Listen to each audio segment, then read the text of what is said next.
చంద్రుతి మండలం మూడపల్లిలో జరిగిన premium league ఉమ్మడి కరీంనగర్ జిల్లా క్రికెట్ టోర్నమెంట్ ముగింపు వేడుకలకు ప్రభుత్వ పాస్ ముఖ్య అతిథిగా హాజరయ్యారు. క్రీడలతో మానసిక శారీరక ఉల్లాసం కలుగుతుందని, ప్రతి మండలానికి క్రీడా మైదానం ఏర్పాటుకు తన వంతుగా కృషి చేస్తానని ప్రభుత్వ విప్ ఆది శ్రీనివాస్ పేర్కొన్నారు. చంద్రుతి మండలం మూడపల్లి గ్రామంలో నిర్వహించిన మూడపల్లి ప్రీమియర్ లీగ్ ఉమ్మడి కరీంనగర్ జిల్లా village to village cricket tournament ముగింపు బహుమతి ప్రధానోత్సవ కార్యక్రమాలకు ఆది శ్రీనివాస్ ముఖ్య అతిథిగా హాజరయ్యారు. మొదటి స్థానాన్ని కైవసం చేసుకున్న తంగళ్లపల్లితో పాటు రెండవ విజేత మూడపల్లి జట్లకు బహుమతులు అందజేసిన అనంతరం ఆది శ్రీనివాస్ మాట్లాడుతూ, క్రీడల వల్ల శారీరక దృఢత్వంతో పాటు స్నేహ సంబంధాలు పెంపొందుతాయని, అదేవిధంగా మానసిక శారీరక దృఢత్వం కూడా పెంపొందుతుందని ఈ సందర్భంగా పేర్కొన్నారు. క్రీడాకారులను తన వంతుగా సహకరించుతారని,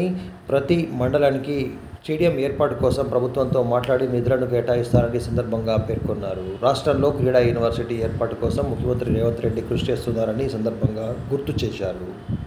కార్యక్రమంలో కాంగ్రెస్ పార్టీ మండల శాఖ అధ్యక్షుడు చింతపంటి రామస్వామి, మాజీ ZPTC Nagam Kumar, single window vice chairman Pulkam Mohan Reddy, శాఖ మండల అధ్యక్షులు బద్దం తిరుమల రెడ్డి, ప్రసాద్, బాణాల రవీందర్, పుల్కం లచ్చయ్య, మేకల గణేష్ క్రీడాకారులు హాజరయ్యారు. ప్రాంతాల్లో కబడ్డీ, ఖోఖో, వాలీబాల్ లాంటి ఆటలు ఇప్పుడు ఆధునిక క్రీడగా క్రికెట్ వచ్చిన తర్వాత చాలా గ్రామాల్లో యువత క్రికెట్ వైపు మక్కువ చూపడము, ఎక్కువగా క్రికెట్ ఆడేటువంటి ఆట,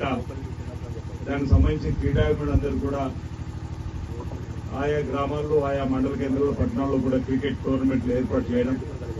క్రీడాకారులకు ప్రోత్సాహంగా నిర్వహించడం అనేది ఆనవాయితీ జరుగుతున్న క్రమంలో ఇక్కడ మూడపల్లిలో ఇక్కడ ఉన్నటువంటి పెద్దలందరూ కూడా చక్కటి ఆలోచనతోటి ఇక్కడ ఆటల పోటీలు క్రికెట్ సంబంధించి ఏర్పాటు చేయడం అభినందనీయ మాట ఈ సందర్భంగా చెప్తూ, ప్రభుత్వం కూడా గౌరవ ముఖ్యమంత్రి రేవంత్ రెడ్డి వచ్చిన తర్వాత క్రీడలకు ప్రాముఖ్యత ఇవ్వాలని సీఎం కప్ పేరు మీద 31 జిల్లాల్లో కూడా క్రీడా జ్యోతిని తీసుకుని వచ్చి క్రీడలకు స్ఫూర్తినిచ్చే విధంగా, క్రీడాకారులు ఒక ధైర్యాన్ని నింపే విధంగా కూడా సీఎం కప్ అన్ని జిల్లా కేంద్రంలో రావడం, నేను కూడా సిరిసిల్ల జిల్లాకు వచ్చినప్పుడు